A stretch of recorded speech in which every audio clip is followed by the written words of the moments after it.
Hey guys, so today for your work, I'm going to read you this video. I'm going to stop in a couple of spots throughout the book where you can do some stopping and jotting, and that's how you're going to fill out the form for today's work.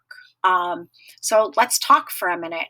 The book is One Vote, Two Votes, I Vote, You Vote by Bonnie Worth. A lot of times I ask you guys to let me know you know something, so you're voting, right? We do that with our thumbs up and our thumbs down. Or I ask you if you know about something, who understands. That's part of voting. It's giving your say when we're in such a large group. So let's take a look at this book, and I hope you enjoy.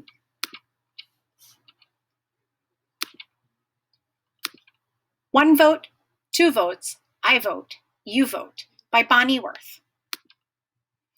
Voting is something we do every day. It's a way we can choose that gives us our own say. We vote for class president and which snack to get, where to go on a class trip, what to pick as a class pet. Voting gives each of us our very own voice. It allows a large group to make one single choice. How do you vote? With a proudly raised hand, marks on paper, thumbs up or thumbs down, understand?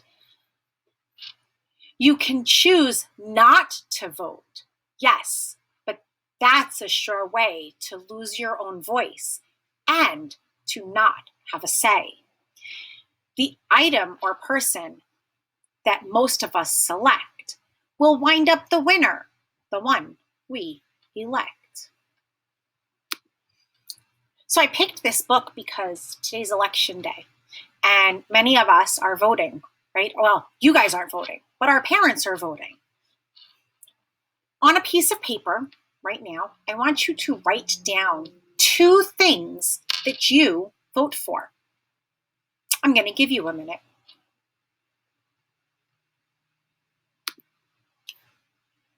Okay, I hope you all had a chance to write something down. Let's move on. The biggest of all of America's voting events chooses our president and vice president. Are presidents important? Oh, yes, they are. Very. They head up the government and the military. Vice presidents take over on the unhappy days when presidents get sick or else pass away. Every 4 years, we elect them, you see, because we live in a democracy, a government for the people and run by them too, which means that this country is governed by you. Eventually. You guys are still a little young, right? So today we are voting for our president and vice president and a bunch of other people. It's really, really, really important to do. I hope everybody gets out and votes today.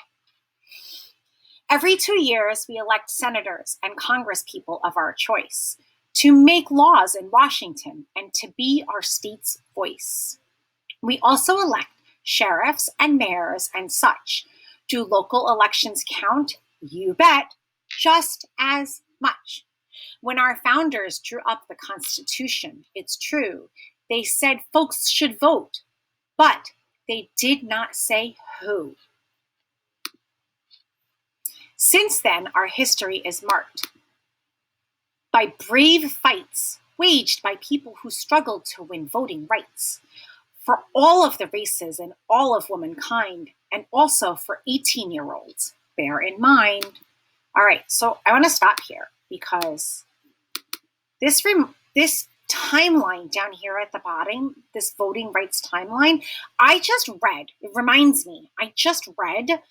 3 really awesome big people books that I would read, right, on people fighting to get their rights to vote, right? So here is our timeline. 1870, the 15th Amendment, Black men can vote. In the 1920s, the 19th Amendment was ratified and women got the vote. In 1924, the Citizenship Act says Native Americans can vote. And in 1971, just 6 years before I was born, the 26th Amendment says that 18-year-olds can vote. That means that quite soon you will get the vote too. So pay attention. This matters to you. Only citizens can vote. And you've just been told people who are at least 18 years old. You must sign up in person or on the internet with name, address, and birth date. And one more thing yet. You can write down your party if you do not mind. Cakes and ice creams, you're thinking? Is that the part? Is the party that kind? I wonder. Look at this. I wonder. What do you guys think? Is that the kind of party they're talking about with cakes and ice creams? If you need a minute, pause the video so that you can write down your answer on that same sheet of paper from before. What kind of party do you think they're talking about here? All right. I hope you had enough time to write down your answers. If you didn't, please pause the video again just for another minute to finish your answer. What kind of party do you think they were voting for? They were talking about? Okay, this kind of party I'm here to report is the kind that we know as the political sort. Democratic Party or Republican Party? Libertarian Party? Green Party, Independent. It's made up of large groups of citizens who share beliefs and ideas and opinions too. Democrats and Republicans are the biggest too. Plus the small parties to pick from, more than just a few. In primary elections run before November, votes will be cast by each party member for the candidate who they hope and they pray will be on the ballot some election day. Candidates set out on the campaign trail to convince voters that they will not fail. A vote for me, the candidates say, will make your dreams come true someday. With speeches and ads and town hall meetings, with handshakes and waves and cheery greetings, they work to win the voters' trust, to win the nomination. This is a must. I may be wrong, but it seems to me that voting is one big responsibility. As a voter, you must follow news carefully. You should read, watch, and listen, and then try to see what the candidates, if elected, plan to do. What are their beliefs? Do they ring true for you? Debates are held for the people to see the candidates talk on live TV. Moderators on hand have questions to ask. To give their best answers is the candidate's task. A debate is an argument that's meant to sway. It is run by rules in the most formal way. When you write in school, you write persuasive stories. These are similar to being in part of a debate, right? That's just the written version. You're persuading people that you're going to do the right thing or that your idea is the right one to follow. The candidates do that when they're in these debates on TV. At meetings called rallies, supporters get to cheer the candidate they care most about. Supporters on the phone or going door to door say, vote for my party on election day. They raise lots of money, collect change in jars, and sell campaign stickers to stick on cars. George Washington won the vote, so I have been told, during a winter that was snowy and cold. In 1845, Congress passed a vote to say there would be an earlier election day, November. The day each year is easy to remember. It's the Tuesday after the first Monday in November. This date was chosen for a very good reason. It came at the end of the harvesting season. Way back then in the 1800s, People couldn't just go to the grocery store to buy groceries like you and I do now. They had to grow their own food in many places, and then they would harvest them. So right now, we're just finishing up what would be the harvest season for farmers. So in the 1800s, a lot of people who lived in the United States were farmers. The government and Congress decided that they would change the date of Election Day so that it was beneficial, so that everybody could vote. That's why we don't have school. Well, we don't have in-person school on Election Day. When Election Day comes, the voters' big role is to make sure to vote at their assigned poll. A poll is where you vote. As a general rule, it is a public place like a firehouse or school. If you're out of town, there's a chance that you might mail an absentee ballot. Voting is your right. Everybody who is a citizen in the United States can vote. It's really important that everybody knows that. As long as you are over the age of 18, everybody can vote. People cast their votes by different means. Ballots fed into a computer or direct voting machine. However you vote, it's important to see that voters are given complete privacy. It's private, right? We've talked about this in the past, private versus personal. Voting is a private thing. You can talk to your mom or your dad or your grandma or your grandpa about how you guys are voting or they're voting, but not everybody knows about this. It's not something that we post out publicly. Although we do see a lot of that lately, it is something private. You don't have to tell who you're voting for, right? So take a look at this page. A curtain or screen protects voters from view to ensure that your vote is known only to you. The polls close at the end of the day. Here comes the counters. Please clear the way. By special computer, poll results are scanned, but some votes still are still counted out by hand. The results are sent to the Board of Elections, which declares the winner after careful inspection. The loser admits their bitter defeat. The winner announces their victory sweet. The winner vows to serve everyone in the land, not just the supporters who lent them a hand. If all this rings true, it is my dearest hope that you will cast your first vote for the Cat in the Hat. That's silly. The Cat in the Hat can't vote. He can't run for president. He's just a cartoon character. All right, so glossary. Let's take a look at some of these vocabulary words that we came across today.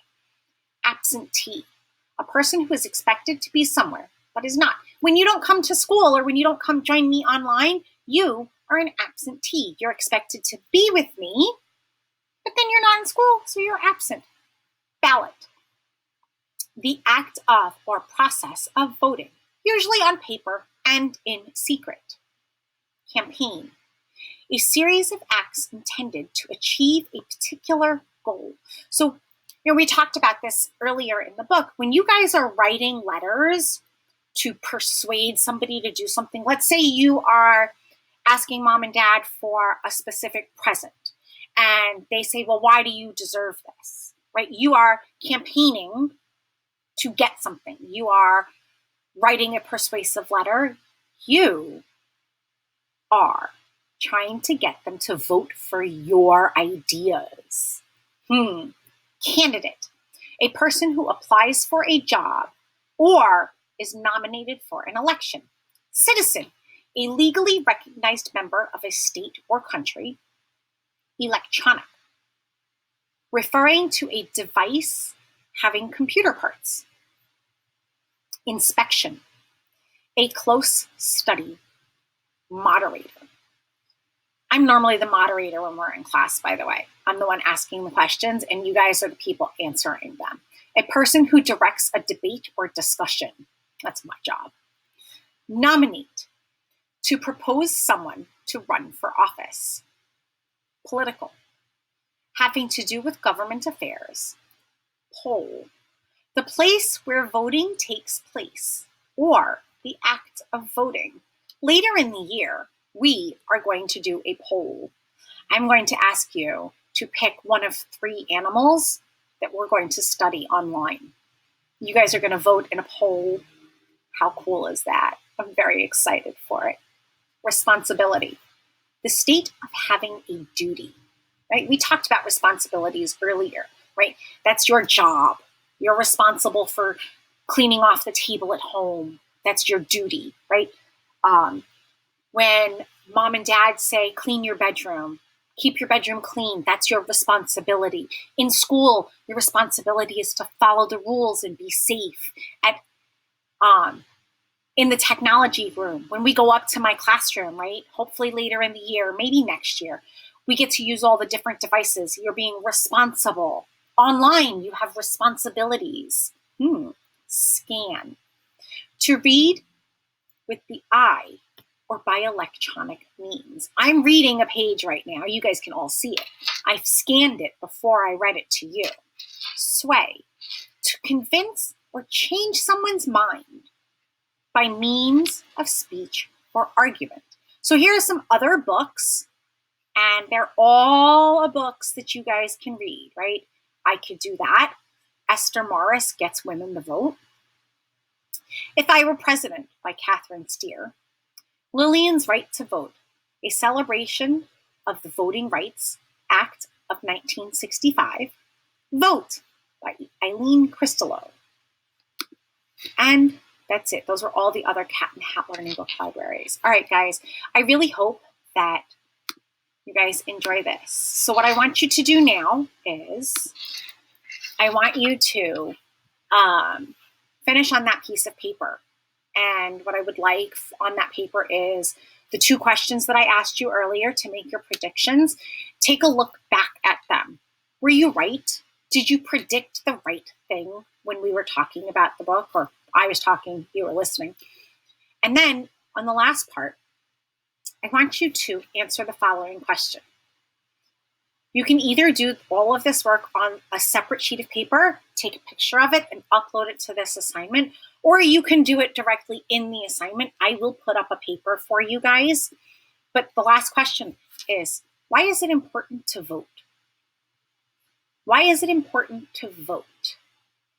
All right, guys, I hope you have an amazing day, and I will see you, my 3rd grade group B, I will see you online tomorrow.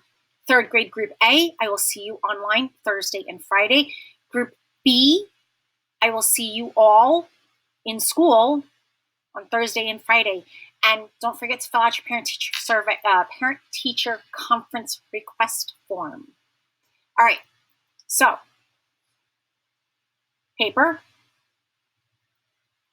form, I will see you in school. The same thing for my 2nd graders. I can't wait to see all of you online and in person. Bye, guys.